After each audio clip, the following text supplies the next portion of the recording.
మీ వేడుకల్లో పండగల్లో భాగమైంది, ప్రతి ఇంట్లో విడదీయలేని బంధమైంది, మనందరి సంతోషపు చిరునామా అయింది KLN.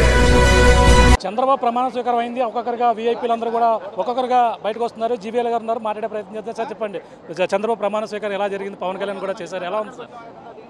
ఒక అద్భుత విజయం తర్వాత ఇది విజయోత్సవ సభ లాంటిది. ఇది రాజ్యాంగబద్ధమైనటువంటి కార్యక్రమం అయినప్పటికీ కూడా మరి పెద్ద సంఖ్యలో కార్యకర్తలు రావటం, పెద్ద సంఖ్యలో అభిమానులు రావటం, సో ఒక కొత్త శకానికి నాంది అని చెప్పచ్చు. సో ఈరోజు ప్రమాణ స్వీకారంతో కొత్త ప్రభుత్వ కొలువు తీరింది. సో వెంటనే రాష్ట్ర నిర్మాణం కోసం, ఎందుకంటే విభజన తర్వాత రాష్ట్రం చాలా నష్టపోయింది. సో గత 10 సంవత్సరాల్లో మనం ఒక స్థాయిలో పుంజుకున్నప్పటికీ కూడా ఇంకా చాలా చేయవలసిన అభివృద్ధి ఉంది. సో వచ్చే 5 ఏళ్లలో నవ్యాంధ్రప్రదేశ్ దక్షిణాది రాష్ట్రాలతో పోటీగా ఒక ప్రధానమైనటువంటి అభివృద్ధి చెందిన రాష్ట్రంగా ఎదగాలని ప్రధాని నరేంద్ర మోదీ గారి సహకారంతో, కేంద్ర ప్రభుత్వ సహకారంతో ఒక మంచి అభివృద్ధి సాధించాలని కాంక్షిస్తాను. కేబినెట్ విస్తరణ ఎలా ఉంది? బీసీలకి పెద్దపీట వేయడం జరిగింది, ఎలా చూడాలి? 8 మంది ఇది కొత్తగా ఏర్పడినటువంటి కొలువు తీరినటువంటి దీనిలో అనుభవం, అలాగే సామాజిక దృక్పథం, సామాజిక సమతుల్యం కూడా పాటిస్తూ అనుభవానికి, రాజకీయ ప్రాధాన్యానికి ఇదిస్తూ ప్రాధాన్యత ఇస్తూ ఏర్పాటు చేయడం జరిగింది.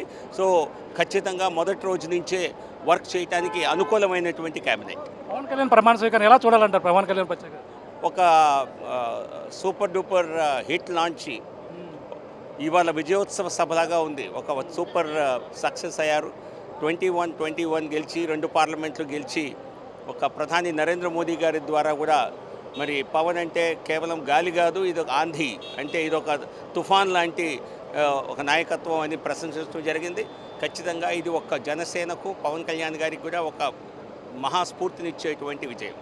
Thank you. చూస్తున్నాం, ఇది ప్రతి ఒక్కరు కూడా లోపలికి వచ్చిన తర్వాత ఆనందాన్ని వ్యక్తం చేస్తున్నారు. ఈ యొక్క ఆంధ్రప్రదేశ్కి అయితే మంచి రోజులు వచ్చే, నవ్య ఆంధ్రప్రదేశ్కి మరింత రోజుల్లో అభివృద్ధికి మరింత కృషి చేస్తారు. కేబినెట్ విస్తరణ కూడా కులాలకు అతీతంగా సామాజిక వర్గాలకు అన్ని విధాలకు కూడా ప్రాధాన్యత ఇస్తున్నటువంటి కేబినెట్ చాలా బాగుందంటూ, అలాగే పవన్ కళ్యాణ్ చేసినటువంటి ఈ యొక్క కృషి వలన 21 అలాగే 2 పార్లమెంట్ గెలుచుకున్నారని అలాగే బీజేపీ నాయకులు జీవీఎల్ గారు చెప్తున్న పరిస్థితి ప్రధానంగా ఉందని చెప్పాలి. ఇది కూడా ఉన్న తాజా పరిస్థితి. మరిన్ని వీడియోస్ కోసం ఛానల్ ని సబ్స్క్రైబ్ చేయండి. లేటెస్ట్ అప్డేట్స్ కోసం వాట్సాప్ ఛానల్ ని ఫాలో చేయండి. అండ్ లింక్ డిస్క్రిప్షన్ లో ఉంది.